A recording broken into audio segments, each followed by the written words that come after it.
Welcome to Obscured History. Today, we journey back to one of the most misunderstood eras in European history, a time often called the Dark Ages. For centuries, this period has been painted as an age of ignorance, fear, and decline, where empires fell, knowledge vanished, and chaos reigned. But was it really so dark? Or have we been blinded by the myths written centuries later? When the mighty Roman Empire crumbled, Europe didn't simply plunge into darkness. Yes, cities decayed, trade routes broke, and invaders swept across once stable lands. But beneath that collapse, something remarkable was happening. New kingdoms were forming, languages were evolving. Faith, art, and culture were being reborn in new and unexpected ways. It was a time when monks preserved the wisdom of the ancient world by candlelight, when warriors forged new nations from the ashes of Rome, and when ordinary people, despite famine and fear, built the foundations of the Europe we know today. The Dark Ages weren't the end of civilization, they were the crucible that shaped it. So, was it truly an age of darkness, or the dawn before a new light? Let's uncover the truth and separate legend from history, here on Obscured History. The term Dark Ages, it sounds dramatic, almost haunting. But where did it actually come from? And what does it really mean? The phrase was first used by the Italian scholar Petrarch in the 14th century. Living during the early Renaissance, Petrarch looked back at the centuries following the fall of the Western Roman Empire and described them as an age of darkness, a shadow that fell after the bright light of ancient Rome and Greece. To him, the classical world represented reason, art, philosophy, the height of human civilization. And compared to that golden age, the medieval centuries seemed chaotic, fragmented, and uncivilized. But remember, Petrarch was looking back through the eyes of a man who lived nearly 1,000 years later, surrounded by a culture obsessed with reviving the glory of Rome. His darkness wasn't about the people themselves. It was about what he thought had been lost. Historically, the term came to describe the centuries following the collapse of Roman power, or roughly the 5th to the 10th centuries, when Western Europe was fractured into smaller kingdoms. The great cities emptied, trade slowed, roads crumbled, and written records, once so abundant under Rome, became rare. To later historians, this lack of documentation made the period seem silent, almost invisible, and in that silence, they saw darkness. But modern scholars tell a different story. They caution that calling it dark oversimplifies, even distorts, what was truly happening. Yes, Rome fell, but civilization didn't vanish. Instead, it changed. New powers rose: the Franks, the Anglo-Saxons, the Visigoths, and the Lombards. The Christian Church became a powerful unifying force. Monks painstakingly copied ancient texts by candlelight, keeping the knowledge of Greece and Rome alive.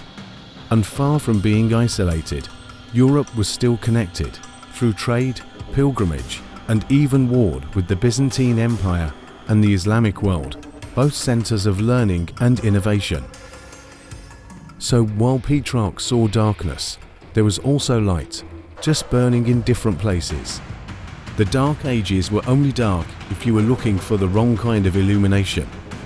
In truth, this was a time of transformation, the birth of new languages, new kingdoms, and new ways of life that would eventually shape medieval Europe.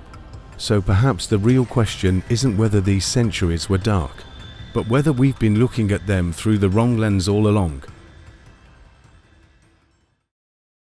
In 476 AD, the unthinkable happened.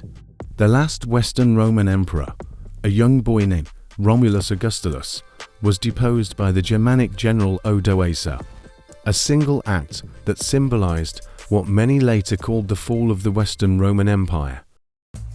For nearly 5 centuries, Rome had ruled the Western world, its armies, engineers, and administrators stretching order from the Atlantic to the sands of North Africa. But by the late 5th century, that order was crumbling. The empire's vast bureaucracy could no longer hold back waves of crisis, economic decay, political corruption, and invasions on all sides.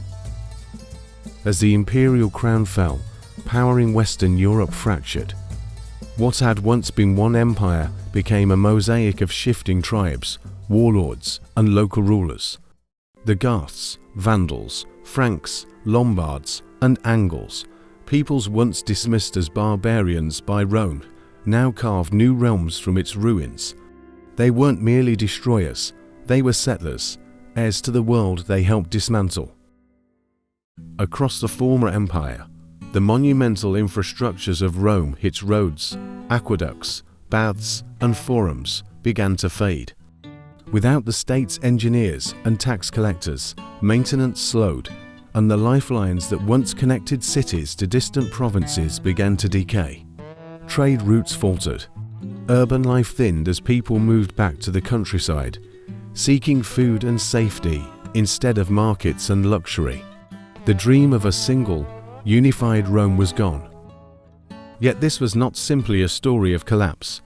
Amid the ashes, new systems began to rise. Small kingdoms and chieftaincies emerged, bound by personal loyalty rather than imperial law.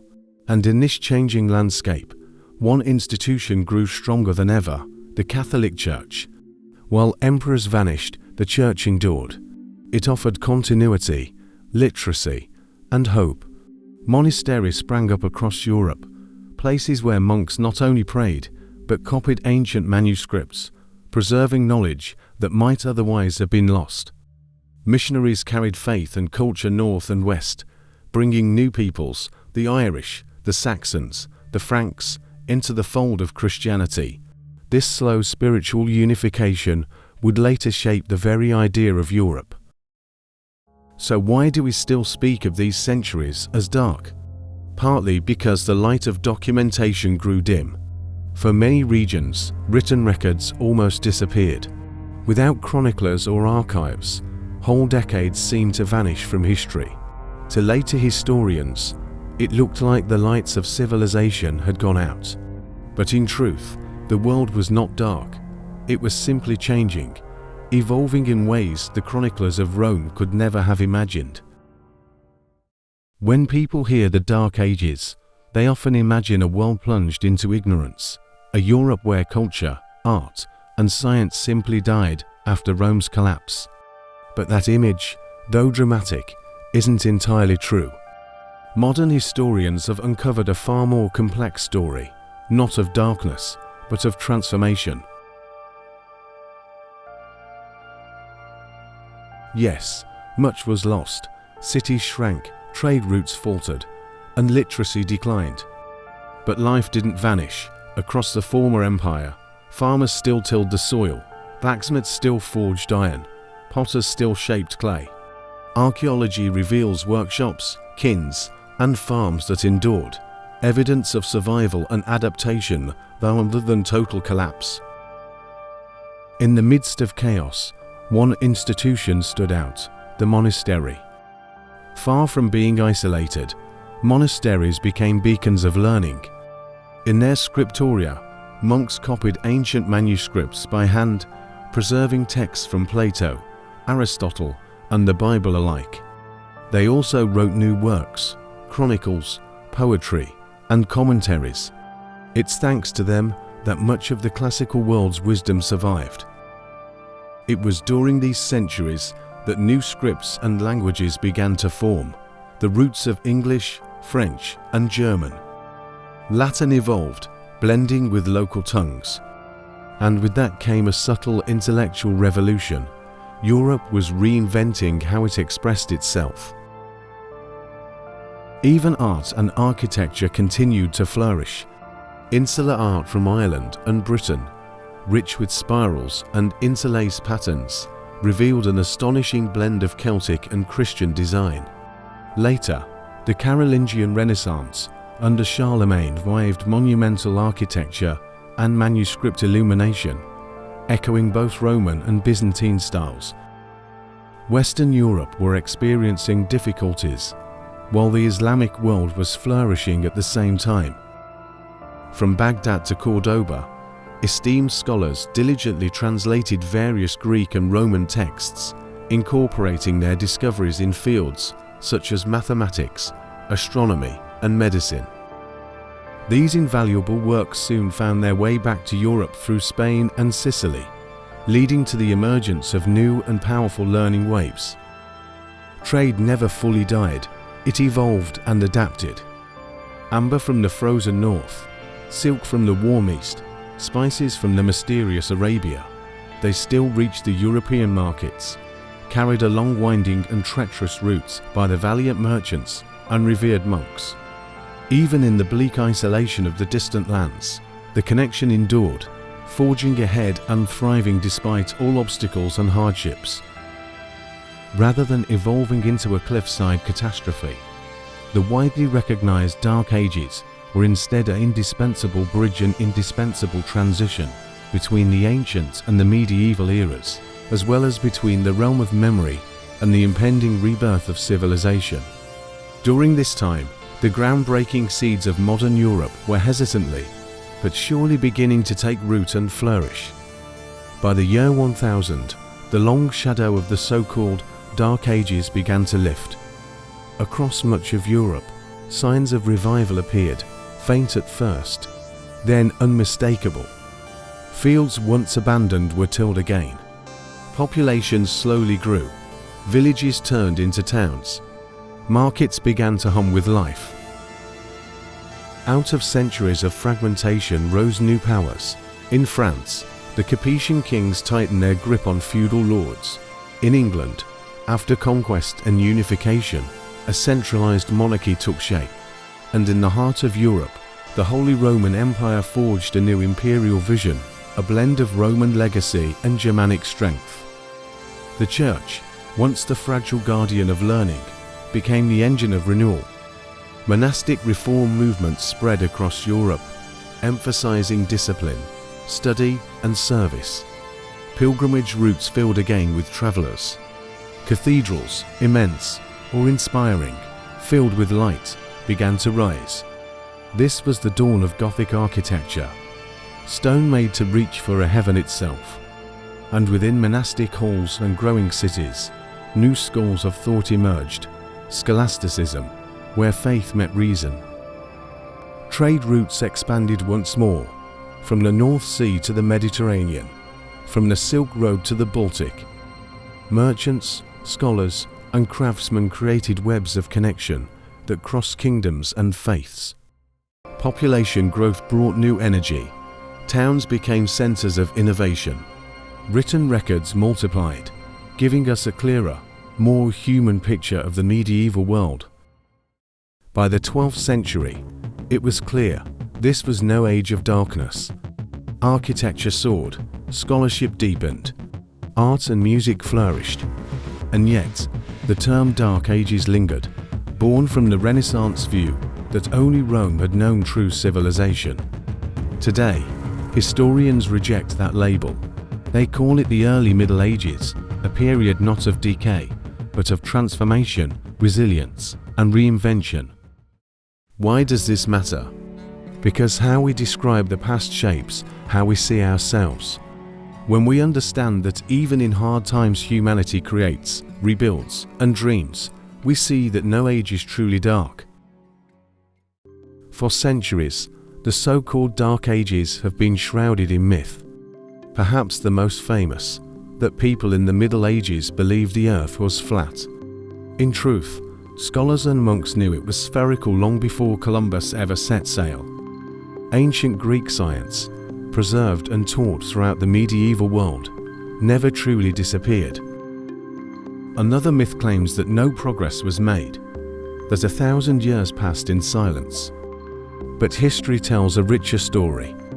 New plows reshaped agriculture, cathedrals reached higher than any structure Rome had built, universities were founded, law codes written, trade networks revived. It wasn't stagnation, it was transformation, built slowly, by hands both humble and brilliant. So where does the darkness truly lie? Not in the people of that time, but in our modern perception of them. We often see progress as a straight line, forward or backward, light or dark. But history moves in cycles: collapse, recovery, renewal. As one historian said, the real darkness is our ignorance of what the era truly was. Different regions lived different stories. Some endured hardship, others thrived in art, trade, or science. To call it all dark is to ignore its brilliance.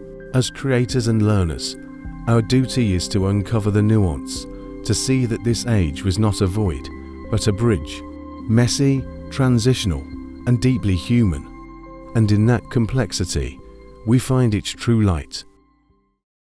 Thank you for joining me on this journey into the so-called Dark Ages.